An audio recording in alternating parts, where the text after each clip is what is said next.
सम्पूर्ण भाइ बहिनीहरूलाई आजको कक्षामा हार्दिक स्वागत गर्दछु। नमस्कार, म दुर्गा त्रिपाठी। आजको कक्षामा म नाटकको सैद्धान्तिक परिचय अन्तर्गत रहेर नाटकको परिचय, नाटकको परिभाषा अनि नाटकका तत्त्वहरूको वर्गीकरण र नाटक र एकाङ्कीमा रहेका समानता अनि भिन्नताको बारेमा कक्षा 11 र 12 को बोर्ड परीक्षालाई मध्यनजर राखी सविस्तार परीक्षा केन्द्रित शिक्षण गर्नेछु। अब भने लागौं नाटकको परिचयतर्फ।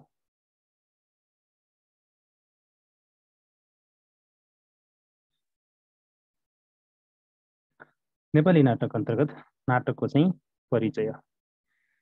साहित्यको प्राचीन एवं लोकप्रिय विधा नाटक दृश्य विधा अन्तर्गत पर्दछ। साहित्यको अभिनयात्मक विधा नाटक पढ्न, सुन्न एवं रङ्गमञ्चमा हेर्न सकिने भएकाले साहित्यका अरू विधाभन्दा नाटक सशक्त, लोकप्रिय एवं प्रभावशाली विधा हो।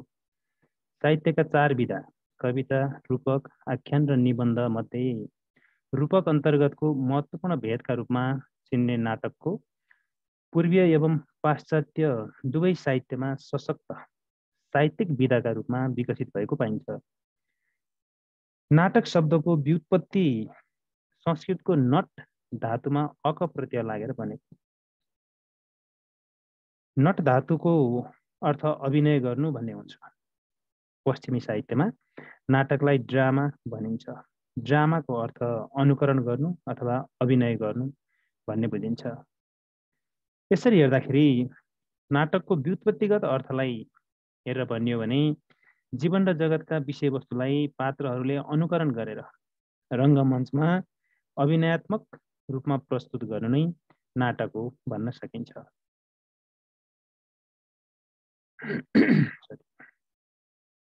नाटकको परिभाषातिर जाउँ। नाटकलाई परिभाषित गर्ने क्रममा पूर्वीय एवं पाश्चात्य साहित्यकारहरूले विभिन्न दृष्टिकोणबाट आफ्नो धारणा प्रस्तुत गरेका छन्, जसलाई निम्नानुसार उल्लेख गर्न सकिन्छ। सबैभन्दा पहिले आचार्य भरतमुनि। आचार्य भरतमुनिले भनेका छन् नाटकलाई परिभाषित गर्दै नाना भाव र नाना अवस्थाबाट सम्पन्न लोक जीवनको अनुकरण नै नाटक हो भनेका छन्। त्यसै गरी दोस्रोमा चाहिँ विद्वान धनञ्जयले भनेका छन् नायक नायिकाहरूको विभिन्न अवस्थाको अनुकरण नै नाटक हो भनेर नाटकको परिभाषा गरेका छन्। त्यस्तै गरी आचार्य विश्वनाथले चाहिँ इतिहास प्रसिद्ध कथावस्तु र पात्र 5 सन्धियुक्त सुख दुःखका घटना वर्णित श्रृङ्गार तथा वीर रस प्रदान 5 देखि 8 अङ्कसम्मको सुगठित संरचना नै नाटक हो भनेर नाटकको परिभाषा गरेका छन्। त्यसै गरी 4 मा चाहिँ एरिस्टोटलले नाटकलाई परिभाषित गर्दै भनेका छन् जीवनको अनुकरण नै नाटक हो, जुन वर्णनात्मक नभई अभिनयात्मक हुन्छ भनेर एरिस्टोटलले भनेका छन्। त्यसै गरी 5औं नम्बरमा हेरौँ सिसेरोले भनेका छन् नाटकको परिभाषा गर्दै मानव जीवनको अनुकरण र रीतिहरूको दर्पण नै नाटक हो भनेका छन्। त्यसै गरी 6औं नम्बरमा हेरौँ भिक्टर ह्युगोले प्रकृति प्रतिबिम्बित हुने दर्पण नै नाटक हो भनेका छन्। त्यसै गरी नाटक परिभाषा गर्ने क्रममा हड्सनले भनेका छन् संवादका माध्यमबाट चरित्र र कार्यको अभिनय प्रस्तुत गर्नु नै नाटक हो भनेर भनेका छन्। त्यसै गरी अङ्ग्रेजी साहित्यकारहरूपछि अब नेपाली साहित्यकारतिर जाउँ। 8औं नम्बरमा चाहिँ केशव प्रसाद उपाध्यायले भनेका छन् नाटकलाई परिभाषा गर्दै देश, काल, वातावरण विशेषसित सम्बन्धित नरनारीको जीवनलाई अभिनेता अभिनेत्रीद्वारा वार्तालाप र कार्यका भरमा अभिनय गरी देखाइने कला नै नाटक हो भनेर केशव प्रसाद उपाध्यायले भनेका छन्। त्यसै गरी नेपाली साहित्यकार मोहनराज शर्माले नाटकलाई यसरी परिभाषित गरेका छन्। हेरौँ त आख्यानात्मक कथ्यको अनुकार्य प्रधान संवादात्मक संरचनालाई नै नाटक भनिन्छ भनेर नाटक परिभाषा गरेका छन्। यसरी पूर्वीय साहित्यकार, त्यसै गरी पश्चिमेली साहित्यकार अनि नेपाली साहित्यकारहरूको यो नाटक सम्बन्धी परिभाषाका आधारमा हामी समग्रमा नाटकलाई यसरी परिभाषित गर्न सक्छौँ। अत नाटक जीवन र जगतको कलात्मक अनुकरण हो, जसले निश्चित आयाममा विभिन्न पात्रहरूको संवादात्मक अभिनयद्वारा रसभाव जगाई दर्शक वा पाठकलाई आनन्दित तुल्याउँछ भनेर समग्रमा नाटकको परिभाषा दिन सकिन्छ। अब भने नाटकका प्रमुख तत्त्वहरूको बारेमा चर्चा गरौँ। एउटा सुन्दर नाटक बन्नका लागि कुन कुन तत्त्वहरू आवश्यक पर्दछन्? नाटकका संरचक घटक तत्त्वहरू के हुन्? हेरौँ। नाटक सिर्जनाका आधारभूत उपकरण। नाटक सिर्जनाका आधारभूत उपकरण नै नाटकका तत्त्वहरू हुन्। पूर्वीय काव्यशास्त्रीहरूले नाटकका प्रमुख तत्त्वहरूको रूपमा वस्तु, नेता र रसलाई प्राथमिकता दिएका छन्। अनि पश्चिमी साहित्यमा नाटकका आवश्यक तत्त्वहरूको रूपमा कथावस्तु, चरित्र, पदरचना, विचार, दृश्य विधान र गीतलाई प्राथमिकता दिएका छन्। पूर्व र पश्चिमका विगतका नाट्य मान्यता र अहिलेको नवीन प्रविधिको विकाससँगै नाटकीय स्वरूप एवं तत्त्वहरूमा केही न केही फरक मान्यता त पाइन्छ नै। तथापि विगत र वर्तमानलाई मनन गर्दा नाटकको पूर्ण संरचनाका लागि कथानक, पात्र अथवा चरित्र, संवाद, देशकाल, वातावरण अथवा परिवेश, उद्देश्य, भाषाशैली, द्वन्द्व, अभिनय आदि तत्त्वहरूको आवश्यकता पर्दछ। यिनै नाटक संरचनाका लागि आवश्यक पर्ने उपकरणहरू अथवा संरचक घटक तत्त्वहरूलाई अब हामी विस्तारमा चर्चा गरौँ। सबैभन्दा पहिले कथानक। कथानक भनेको के हो त? कथानक नाटकको प्रमुख तत्त्व एवं नाटकको मेरुदण्ड नै कथानक अथवा कथावस्तु हो। नाटकको घटना, अवस्था एवं कार्यव्यवहारको योजनाबद्ध विकास एवं प्रस्तुतिकरण नै कथानक हो।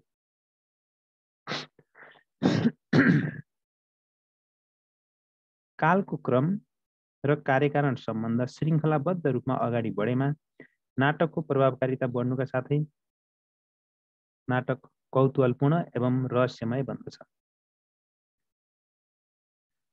नाटकको कथानक ऐतिहासिक, पौराणिक तथा सामाजिक जीवनका कुनै पनि घटना, विषय वा प्रसङ्गको हुन सक्दछ। पूर्वीय साहित्यमा नाटकको कथानकमा 5 सन्धि मुख, प्रतिमुख, गर्भ, विमर्श र निर्वहन यी 5 सन्धि, त्यसैगरी 5 कार्यावस्था आरम्भ, प्रयत्न, प्राप्त्याशा, नियताप्ति र फलागम अनि 5 प्रकृति बीज, बिन्दु, पताका, प्रकरी र कार्यको व्यवस्था गरिएको छ पूर्वीय साहित्यमा नाटकको कथानकमा। त्यसैगरी दोस्रोमा हेरौँ।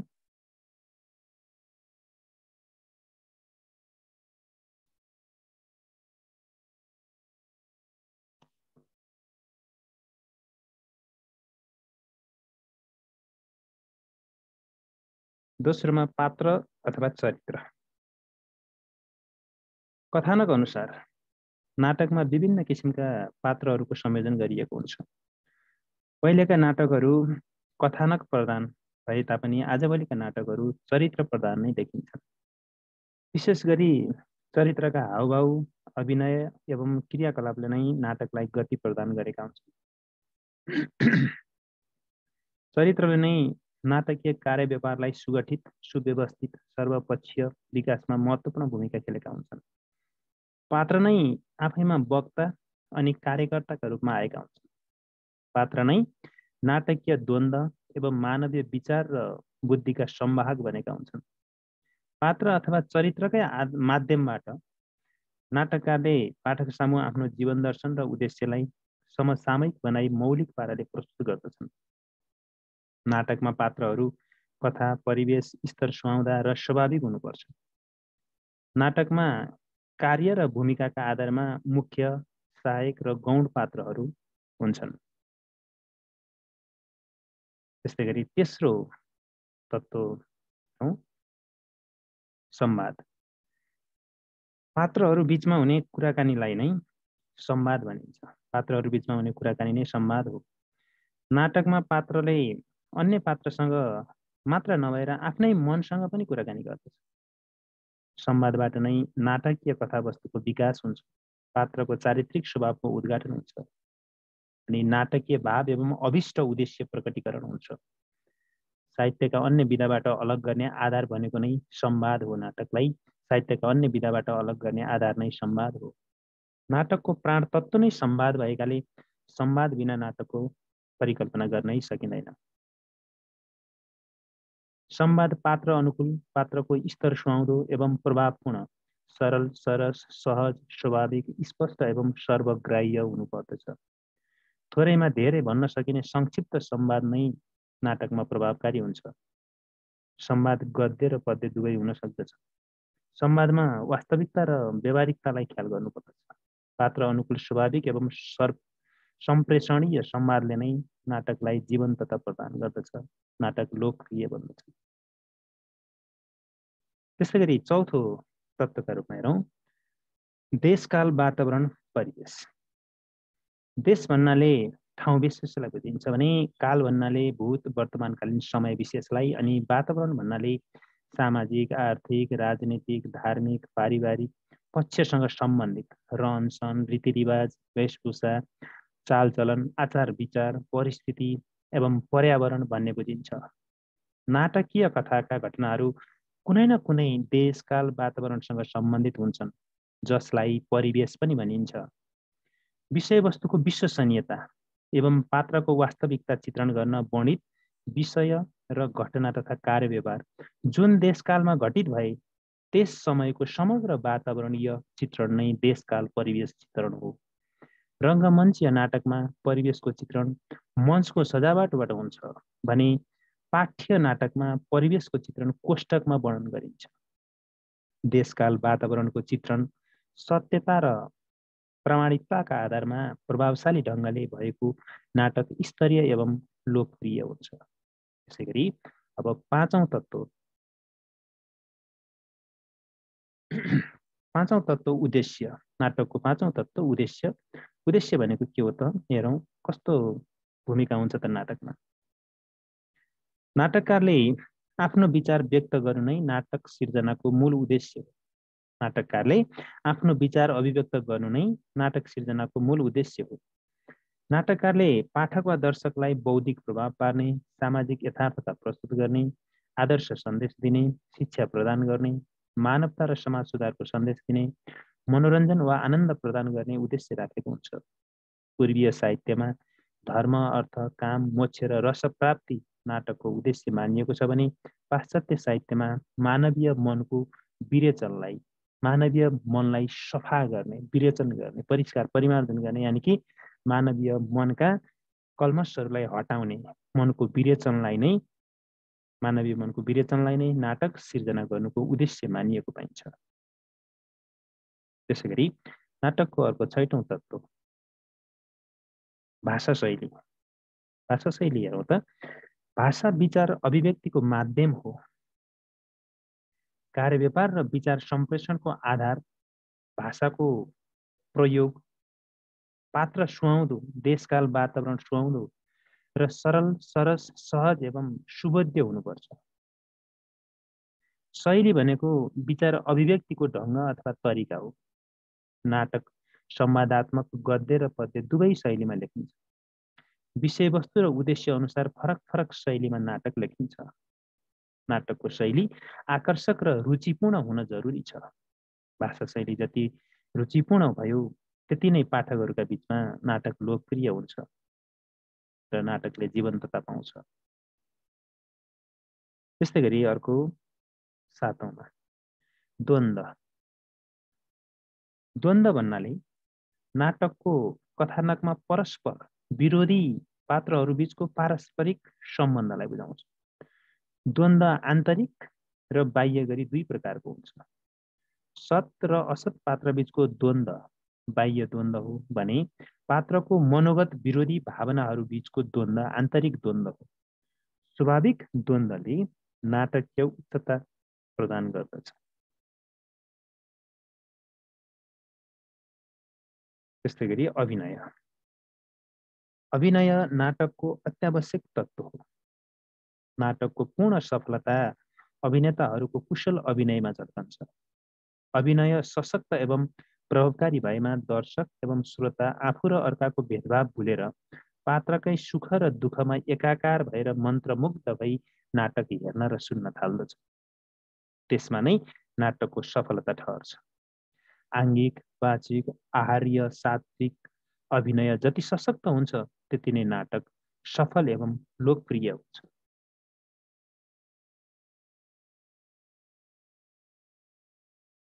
नाटकका तत्त्वहरूपछि अब हामी नाटकको वर्गीकरणतर्फ लागौँ। पूर्वीय र पाश्चात्य साहित्यमा नाटकलाई विभिन्न आधारमा वर्गीकरण गरेको पाइन्छ।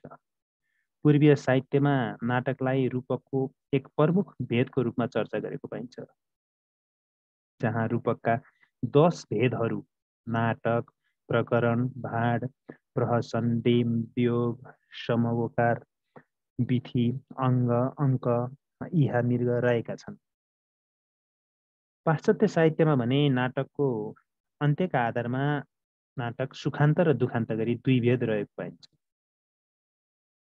आधुनिक नेपाली नाट्य क्षेत्रमा नाटकलाई निम्न अनुसार वर्गीकरण गरेको पाइन्छ। हेरौँ, एकमा चाहिँ विषयवस्तुका आधारमा। विषयवस्तुका आधारमा नाटक चाहिँ सामाजिक नाटक। सामाजिक नाटक भनेको सामाजिक मौलिक विषयवस्तु र घटनामा आधारित नाटक। त्यस्तै गरी अर्को चाहिँ ऐतिहासिक नाटक। ऐतिहासिक नाटक भन्नाले इतिहासका घटना, पात्र र विषयवस्तुमा आधारित नाटक भनेर बुझ्नुपर्छ। त्यस्तै गरी पौराणिक नाटक भनेको पुराणमा वर्णित कथा र चरित्रमा आधारित नाटक हो। त्यस्तै गरी अर्को मनोवैज्ञानिक नाटक। मनोवैज्ञानिक नाटक व्यक्तिको मानसिक विकार र विकृतिले उत्पन्न समस्या र समाधानमा आधारित नाटक। अर्को प्रतीकात्मक नाटक। प्रतीकात्मक नाटक भनेको व्यक्तिको जीवनमा घटित परिस्थितिलाई विशिष्ट माध्यम बनाएर लेखिएका नाटक। त्यस्तै गरी प्रयोगात्मक नाटक। प्रयोगात्मक नाटक भनेको विषयवस्तु र शैली शिल्पमा विशिष्ट प्रविधिको प्रयोग गरी लेखिएका नाटक हुन् प्रयोगात्मक नाटक। त्यस्तै गरी अर्को 2 मा हेरौँ, प्रवृत्तिका आधारमा नाटक कति प्रकारका छन् त, कस्ता कस्ता हुन्छन् प्रवृत्तिका आधारमा हेरौँ त। आदर्शवादी नाटक। आदर्शवादी नाटक भनेको सामाजिक यथार्थताको धरातलमा आदर्शको सन्देश दिने नाटक नै आदर्शवादी नाटक हो। अनि यथार्थवादी नाटक भनेको समाजलाई नजिकबाट नियाली सामाजिक समस्यालाई जस्ताको तस्तै प्रस्तुत गर्ने नाटकहरू यथार्थवादी नाटक। त्यसै गरी परिष्कारवादी नाटक। परिष्कारवादी नाटक भनेको शास्त्रीय नियम र अनुशासन रही रचिएका नाटकहरू परिष्कारवादी नाटक। स्वच्छन्दतावादी नाटक। शास्त्रीय नियममा नबाँधिकन स्वतन्त्र रूपमा रचिएका नाटक। स्वच्छन्द रूपमा रचिएका नाटक नै स्वच्छन्दवादी नाटक। अनि प्रगतिवादी नाटक। प्रगतिवादी नाटक भनेको सामाजिक परिवर्तनलाई अँगाली रचिएका प्रगतिशील नाटक। समाज सुधार आवाज जहाँ चाहिँ मुखरित भएको हुन्छ, प्रगतिशीलतालाई अँगालिएको हुन्छ, समाज परिवर्तनको चाहना राखिएको हुन्छ, ती चाहिँ प्रगतिवादी नाटक हुन्। प्रयोगवादी नाटक। परम्पराभन्दा भिन्न प्रवृत्ति अनि नवीन शैली शिल्पमा रचिएका नाटकहरू प्रयोग। नयाँ नौलो प्रयोग गरिएको परम्परागत मान्यता भन्दा भिन्न प्रवृत्ति र नवीन शैली शिल्पलाई अँगालेर रचिएका नाटकहरू प्रयोगवादी नाटक। विसङ्गतिवादी एवं अस्तित्ववादी नाटक। असामाजिक एवं वैयक्तिक मनोजगतका कुण्ठा र जिजीविषालाई आत्मसात गरी लेखिएका जीवनको निस्सारता र शून्यताको अभिव्यक्ति भएका नाटकहरू नै विसङ्गतिवादी एवं अस्तित्ववादी नाटक। नाटकीय विषयवस्तु, कथावस्तु अनि घटनाक्रम अन्त्यका आधारमा, नाटकको अन्त्यका आधारमा नाटक कति प्रकारका हुन्छन् त? अन्त्यका आधारमा नाटक 2 प्रकारका हुन्छन्। एउटा सुखमा अन्त्य हुने नाटक सुखान्त, अर्को दुःखमा अन्त्य हुने नाटक दुखान्त। भाषा शैलीका आधारमा नाटक कति प्रकारका हुन्छन् त हेरौँ त। भाषा शैलीका आधारमा नाटक पद्य नाटक, गद्य नाटक, गीति नाटक, सडक नाटक। पद्य नाटक भनेको पद्य शैलीमा लेखिएका नाटक। गद्य नाटक भनेको गद्य शैलीमा, गद्य भाषा शैलीमा लेखिएका नाटकहरू। त्यसै गरी गीति नाटक भनेको गीति लयमा लेखिएका नाटकहरू। सडक नाटक भनेको रङ्गमञ्च बिना सडकमा प्रस्तुत गरिने नाटक नै सडक नाटक हो। अब भने अर्को नाटक र एकाङ्की बीचमा समानता र भिन्नताहरू। यो बोर्ड परीक्षामा यो पनि सोध्न सक्छ। नाटकका तत्त्वहरू त अब त महत्त्वपूर्ण भइगयो नै बोर्ड परीक्षामा। त्यसै गरी नाटक र एकाङ्कीको बीचमा चाहिँ समानता र के कस्ता समानता र भिन्नताहरू पाइन्छन्, यो पनि बोर्ड परीक्षामा सोध्न सक्छ, सोधिराखेकै छ। विगतका वर्षहरूमा सोधेको छ, अब पनि सोध्न सक्छ। यसलाई हेरौँ। समानता। पहिला चाहिँ समानताहरू। नाटक र एकाङ्की बिचमा चाहिँ के कस्ता समानताहरू छन् त?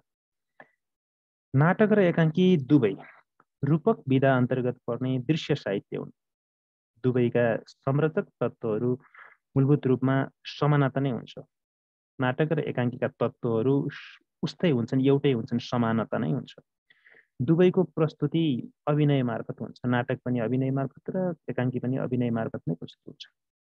त्यसै गरी चाहिँ दुवैको शैली संवादात्मक हुन्छ। दुवै एकाङ्की र नाटक दुवैमा चाहिँ कुराकानी संवाद त हुने नै भयो। संवाद नाटक र एकाङ्की दुवैको चाहिँ प्राण नै हो। अन्य विधाबाट छुट्याउने आधार भनेकै संवाद। दुवैलाई गद्य र पद्य भाषाका माध्यमबाट प्रस्तुत गर्न सकिन्छ। एकाङ्की र नाटक दुवैलाई गद्य र पद्य भाषाका माध्यमबाट। दुवैमा पात्रले विषयवस्तु र कार्यव्यवहारको अनुकरण अथवा चाहिँ अभिनय गर्दछ, नाटक र एकाङ्की दुवैमा। त्यसै गरी असमानताहरू हेरौँ त। एकमा नाटकमा जीवनका विविध पक्षको चित्रण गरिने भएकाले नाटकको आकार चाहिँ ठुलो हुन्छ, बृहत हुन्छ। नाटक चाहिँ भने एकाङ्कीमा जीवनको कुनै एउटा पक्षको मात्रै चित्रण गरिन्छ, त्यसैले एकाङ्कीको आकार चाहिँ सानो हुन्छ। दुईमा नाटकको कथावस्तु जीवन र जगतका विभिन्न पक्षलाई लिएको हुन्छ, त्यसैले नाटक चाहिँ बृहत हुन्छ। नाटकको कथावस्तु जीवन र जगतका विभिन्न पक्षहरूलाई, समग्र जीवनलाई, जीवन र जगतका व्यापक पक्षलाई चाहिँ विविध पक्षहरूलाई लिएको हुन्छ, त्यसैले नाटक चाहिँ बृहत हुन्छ, ठुलो हुन्छ, विशाल हुन्छ। त्यसै गरी एकाङ्कीको कथावस्तु चाहिँ जीवनको कुनै एउटा पाटोलाई लिएको हुन्छ। जीवनको कुनै एक पक्षीय क्षणलाई, कुनै क्षणलाई, एउटा पक्षलाई, जीवनको एउटा पाटोलाई लिने हुनाले एकाङ्की चाहिँ एक पक्षीय हुन्छ। नाटक बृहत आयामको हुन्छ। नाटक चाहिँ बृहत आयामको हुन्छ भने एकाङ्की चाहिँ लघु आयामको हुन्छ, छोटो आयामको हुन्छ।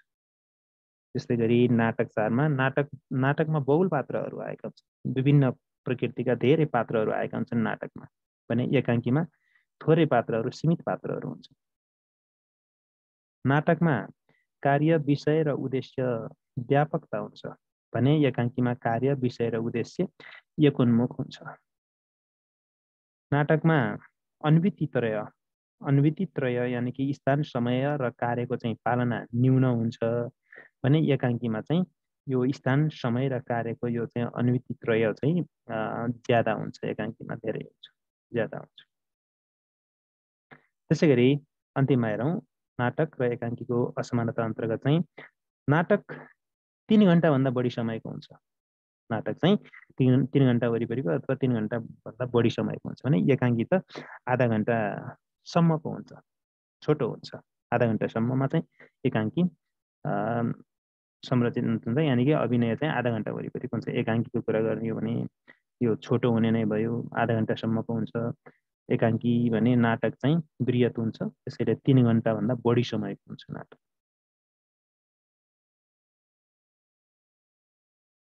ल त भाइ, आजलाई यति नै।